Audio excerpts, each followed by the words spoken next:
What's up? What's up? What's up? And welcome back. So, wanted to hop on here, shoot a quick video with just giving some book recommendations. These books literally changed the course of my fly fishing outfit, and I got started in fly fishing in North Carolina in like 2014. Yeah, 2014 is whenever I started, and so just got into I figured a lot of it out by myself. I went with some guides, realized that I can't pay a guide 500 bucks 3 times a month to go up there and figure it out. But I can definitely, figure it out on my own. I mean, that's part of the process. That's part of the enjoyment of whenever you get into the fly fishing, you're really just trying to figure it out. You're trying to figure out what works, what doesn't work, what catches fish. And I don't know how many stories and memories I've come across and really just stored up for later, for years down the road. Hopefully I'll be able to introduce the sport into fly fishing and or introduce my kids to the fly fishing industry, the sport, like my family did for me, which that really it was instrumental, really pointed me down a different path. Whenever I was able to either go out and spend a bunch of money doing stupid stuff like that, or pick up my fly rod and drive to the mountains. I mean, that's pretty much all I did for my 20s, and it was really really a good experience. The only thing that I regret about it was not being introduced to the sport whenever I was in high school or college. Hey, like all of us, we sort of stumble across the sport. We stumble across into fly fishing, and next thing you know, we're literally hooked on it, both physically, mentally. It's kind of like a healthy drug that you're always trying to figure out when you can get back on the water. And so, these are some of the books that I have purchased, and this first one here, the Southern Appalachian Flyguy. This one was introduced to me by a guy that I met on the Davidson River, just randomly. I stumbled across him. It was one of our first fishing. I didn't know what I was doing, and I come around the bend in the river, and there was a guy with his rod bent over. It was just like that, and I was like, "That's got to be a big fish." And so he fought the fish all the way down to where I was at, maybe 100 yards. I ended up having to net his fish for him. It was probably about a 25-inch brown trout. And if anybody's caught a trout that big on the Davidson, that's, you definitely know what you're doing if you're catching that kind of fish on the Davidson. And so this guy was like, "Hey, like a lot of anglers, we're out there because we enjoy being outside, and we're trying to help each other out and point somebody in the right direction." And so I got to thank this guy. I don't know who he is, where he's from, other than he went to Clemson and he bicycled. But that was about it. He pointed me on the right direction. The next thing you know, I had this book in my mailbox by the next week. And that was probably 2015 until, now 2021, this book is my number one recommendation for fly fishing, the Appalachian Mountains. So North Carolina, a little bit of Tennessee, and Georgia, a little bit of South Carolina, I think, is in there also. But it really does a good job. It breaks it down by areas. It breaks it down by direction, as far as different parts of the states. So it's really helpful if you're trying to figure out where you want to go. And if you're coming from Atlanta, you're going to be fishing North Georgia and southern, the most western part of North Carolina. That's going to be your go-to. But for us folks that live sort of mid to western North Carolina, like Charlotte, around I-77, this book definitely gives you some pointers as far as where to go. Paperback, $69. So this one, whenever I bought it, was probably around $40. It just tells you how much growth. I mean, I got the chance to meet Jeb Hall. He came down to Charlotte to the Rocky River Trout Unlimited group, and really, I mean, the guy's just all around guy. He's definitely a fishing fanatic, and that's what we like. We sort of run in the same crowd, as far as we got we're hooked on it. I mean, there's no other way to put it. You know, you got the bug, you got the drug. And so this one's probably gonna be my number one book. Next one that I really liked was let's see, this one right here. This is a detailed topographic map, and this one is probably my second book.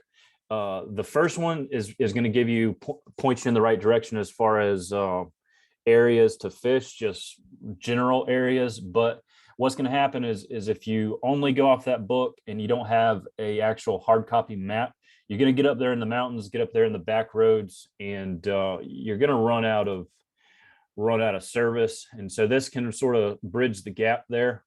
And it's got all kinds of different elevations. It talks about the different fishing areas, and it'll tell you stream name. And so if there's trout in it, this map does pretty good job of telling you at least it's a fishable area. Now, whether or not there's actually trout in that specific stream at the given time that you're fishing, that's a different story altogether. But this is definitely a go-to, one of my favorites.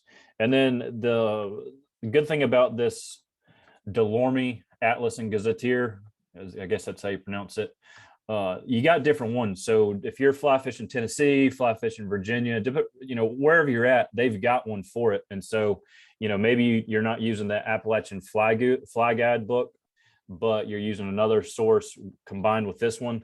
If I could break it down into three things, you need cell phone service, but most of the time when you're up in the mountains, it's not adequate. You're going to run out of service, and you need at least two solid go-to books that you can reference, because what happens if you get up there and there are other folks fishing the area that you want to fish in?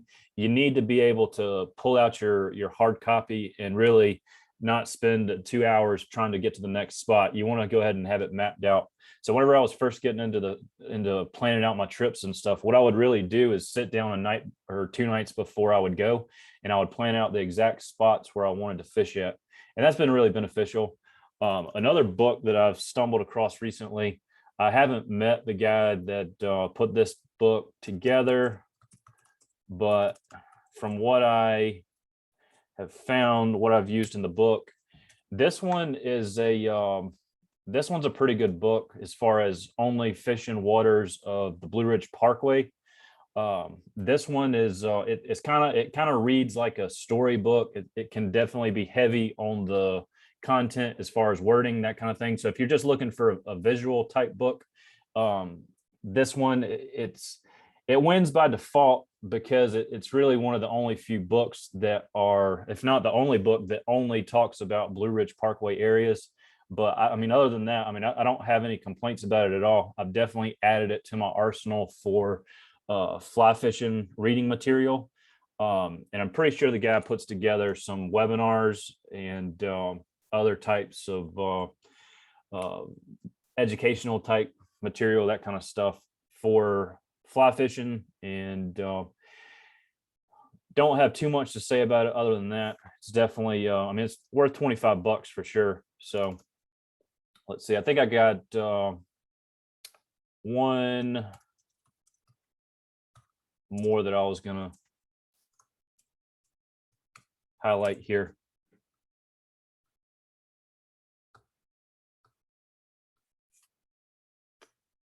This one right here, this one is definitely on my bookshelf as far as fly fishing books. It was a great book. This one is really easy to read. It's definitely I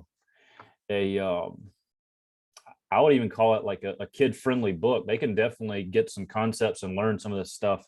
I like combining, you know, reading the books with the videos that I can find online, as far as YouTube videos, that kind of stuff. But I mean, for $13, I don't think there's a better fly fishing guy out there. You know, Tom Rosenbauer. I mean, he's a legend. That's all that you can say about it. But great book.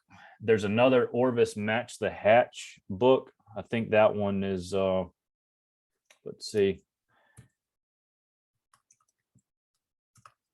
if I can find it real quick.